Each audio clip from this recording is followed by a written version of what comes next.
Yuval नोआ Harari यांचे homo डेअस हे पुस्तक मानवाच्या भविष्याबद्दल आहे, जिथे डेटा आणि चेतना हे प्रमुख विषय आहेत. नमस्कार. आज आपण युवाल नोआ हरारी यांच्या होमो डेअस या पुस्तकाचा जो सारांश आहे त्यावर जरा सविस्तर बोलणार आहोत. हो, नक्कीच. हे लक्षात ठेवायला हवं की हे काही भविष्य नाहीये. नाही. तर आजचं जे विज्ञान आहे, तंत्रज्ञान आहे, ते आपल्याला कुठे घेऊन जाऊ शकतं याचा एक काय म्हणू तात्विक विचार आहे. अगदी. आणि यातून आपल्या इच्छा, नैतिकता, जीवनाचा अर्थ या सगळ्यावर कसा प्रकाश पडतो हे पाहणं महत्वाचं आहे. बरोबर. तर या सारांशामधून आपण काय काय बघणार आहोत, म्हणजे मानवाने भूतकाळातल्या समस्या कशा सोडवल्या. उपासमार, रोगराई, युद्ध. हो. आणि भविष्यात मानवाच्या आकांक्षा काय असू शकतात, आणि हा जो डेटावाद नावाचा प्रकार आहे तो नेमका काय आहे. चला तर मग सुरुवात करूया.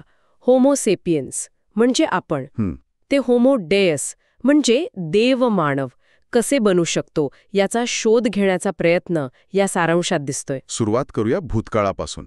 सारांश सांगतो की इतिहासात 3 मोठे शत्रू होते मानवाचे: उपासमार, साथीचे रोग आणि युद्ध. हो ना.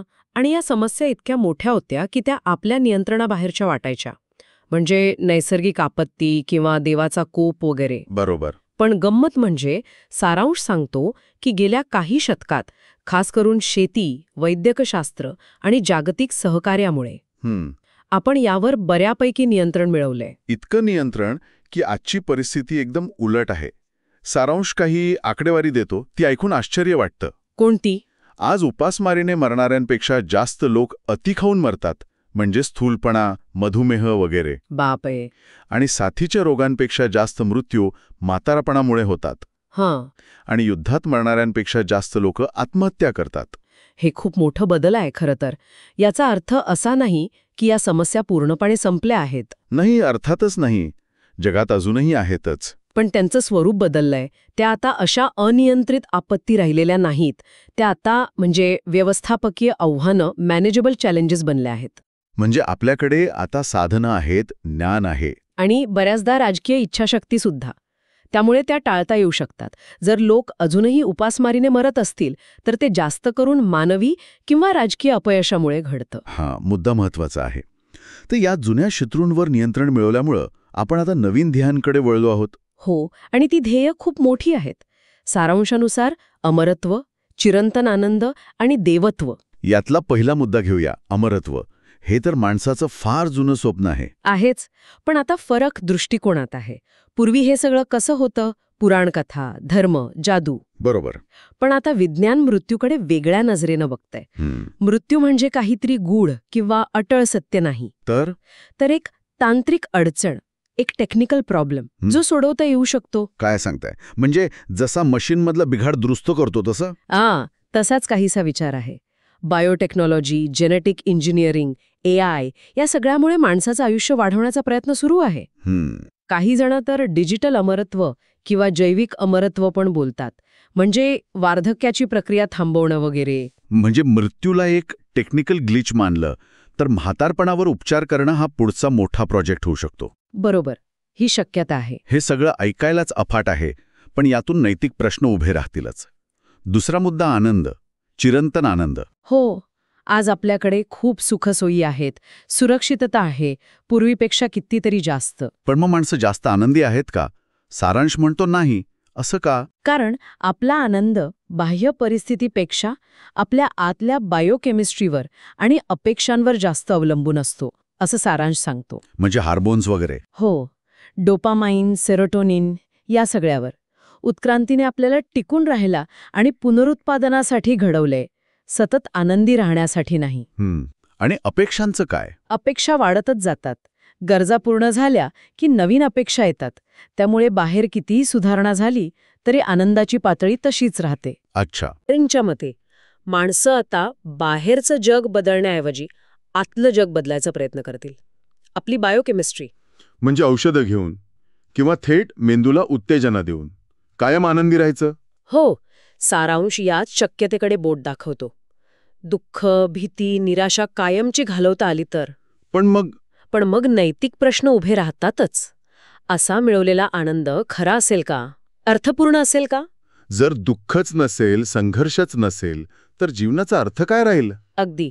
अनुभवांची ती खोली, ती विविधता राहील का, हे मोठे प्रश्न आहेत. खरंच, म्हणजे आनंदाच्या मागे लागून आपण माणूस म्हणून काहीतरी गमावू शकतो. तिसरा मुद्दा, देवत्व, हा तर सगळ्यात मोठा वाटतोय. हो, देवत्व म्हणजे देवासारखी शक्ती मिळवणं. म्हणजे बघा, आज मानव अशा गोष्टी करतोय ज्या पूर्वी फक्त देवांच्या कठांमध्ये होत्या.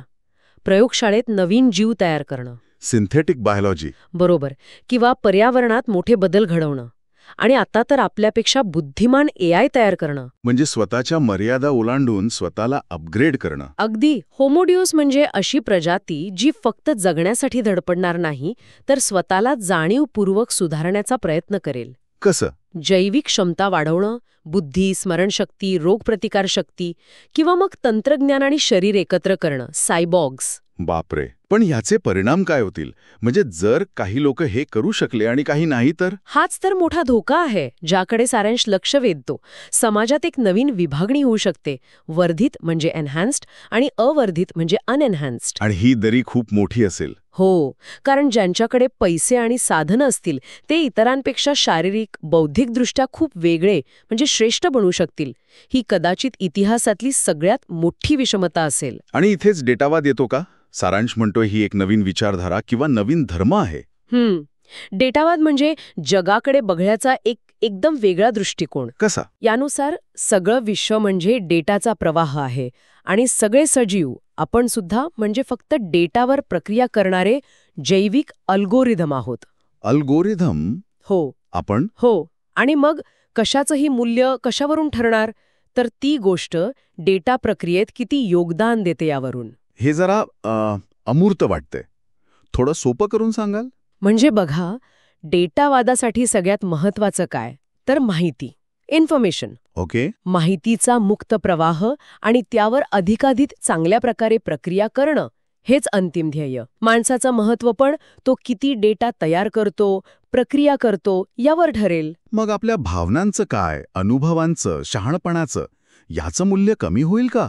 कारण ते डेटामध्ये मोजता येत नाही. बरोबर पकडले. हाच धोका आहे. जर अल्गोरिदम आपल्याला आपल्यापेक्षा जास्त चांगलं ओळखू लागले तर? आपल्या आवडीनिवडी, भावना, अगदी आपलं आरोग्य. आज पण आपण अल्गोरिदमवर अवलंबून असतोच की. काय वाचावं, काय बघावं. अगदी. कुठे गुंतवणूक करावी, जोडीदार कसा निवडावा, यातही अल्गोरिदम मदत करतात. आणि पुढे जाऊन जर आपण विचार करणं, निर्णय घेणं, हे सगळं अल्गोरिदमवर सोपवलं तर मग स्वतंत्र इच्छाशक्ती, व्यक्तिवाद, आपली चेतना, या सगळ्या मूल्यांचं काय होणार? त्यांचं महत्त्व कमी होईल. होऊ शकतं. जर गुगल किंवा Amazonचा अल्गोरिदम मला माझ्यापेक्षा जास्त चांगलं ओळखतो आणि माझ्यासाठी चांगले निर्णय घेतो, तर मी हळूहळू निर्णय घेण्याचा अधिकार त्याला का देणार नाही? हे जरा भीतीदायक वाटतंय. म्हणजे आपण आपल्या आयुष्याचे चालक न राहता फक्त प्रवासी बनणार. हो. आणि मग मानवी अनुभवाचं काय, भावनांचं काय, त्यांचं मूल्य काय उरणार? डेटावादासाठी अनुभव म्हणजे फक्त नवीन डेटा तयार करण्याचं एक साधन बनू शकतं. जर सगळे महत्त्वाचे निर्णय अल्गोरिदमच घेणार असतील, वैयक्तिक, सामाजिक, राजकीय, तर मानवी चेतनेचं काय? आपण फक्त जैविक अल्गोरिदम म्हणून डेटा तयार करत राहणार? हाच कळीचा मुद्दा आहे. ओके. हे सगळं खरंच खूप विचार करायला लावणार आहे आणि थोडं अस्वस्थ करणारं सुद्धा. हो. होमोडेयास बनण्याच्या नादात आपण माणूसपणच गमावून बसू की काय? पण हरारी फक्त शक्यता सांगत नाहीत, ते इशारा पण देतात. काय इशारा? ते म्हणतात की तांत्रिक प्रगती म्हणजे नेहमीच नैतिक प्रगती नसते. आपण शक्ती मिळवतोय, पण ती वापरायचं शहाणपण आपल्याकडे त्याच वेगाने येतंय का? बहुतेक नाही. सारांश म्हणतो, आपली बुद्धिमत्ता आपल्या शहाणपणापेक्षा खूप वेगाने वाढत आहे. हा खूप गंभीर इशारा आहे. म्हणजे हातात मोठी शक्ती पण ती वापरायची समज नाही, तसं काहीसं. अगदी. त्यामुळे 21व्या शतकात आव्हान जगण्याचं नाही तर उद्देशाचं आहे. जेव्हा आपण तंत्रज्ञानाने काहीही करू शकू, तेव्हा कशासाठी जगायचं? आपला उद्देश काय असेल? बरोबर. जुन्या समस्या गेल्या की आपण अमरत्व, आनंद, देवत्वाकडे वळतो. पण हे करताना आपण कोणत्या मूल्यांना महत्त्व देणार? डेटा आणि अल्गोरिदमच्या कार्यक्षमतेला की मानवी चेतना, अनुभव आणि करुणेला? स्वातंत्र्य, समता टिकेल की डेटावादाच्या लाटेत वाहून जाईल? हे आजचे प्रश्न आहेत. तर आजच्या चर्चेत आपण होमोडेयसच्या सारांशातील काही महत्त्वाचे मुद्दे बघितले.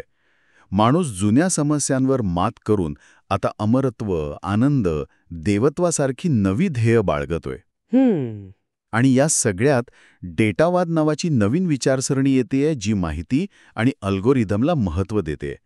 यामुळे मानवी अस्तित्वावरच प्रश्नचिन्ह निर्माण होतंय. हो, हे भविष्याचं एक धाडसी आणि थोडं भीतीदायक चित्र आहे. म्हणूनच सारांश आपल्याला जबाबदारीची जाणीव करून देतो. अगदी. तांत्रिक प्रगतीची दिशा आपल्या निवडींवर अवलंबून आहे. बुद्धी वेगाने वाढते, पण शहाणपण हळू. त्यामुळे काळजी घ्यावी लागेल. शेवटी एक प्रश्न उरतोच, कोणता? की देव समान बनण्याच्या या प्रवासात आपण एक परोपकारी निर्माता ठरणार की निष्काळजी विनाशक? If you enjoyed this video, please remember to like, share, and hit that subscribe button below.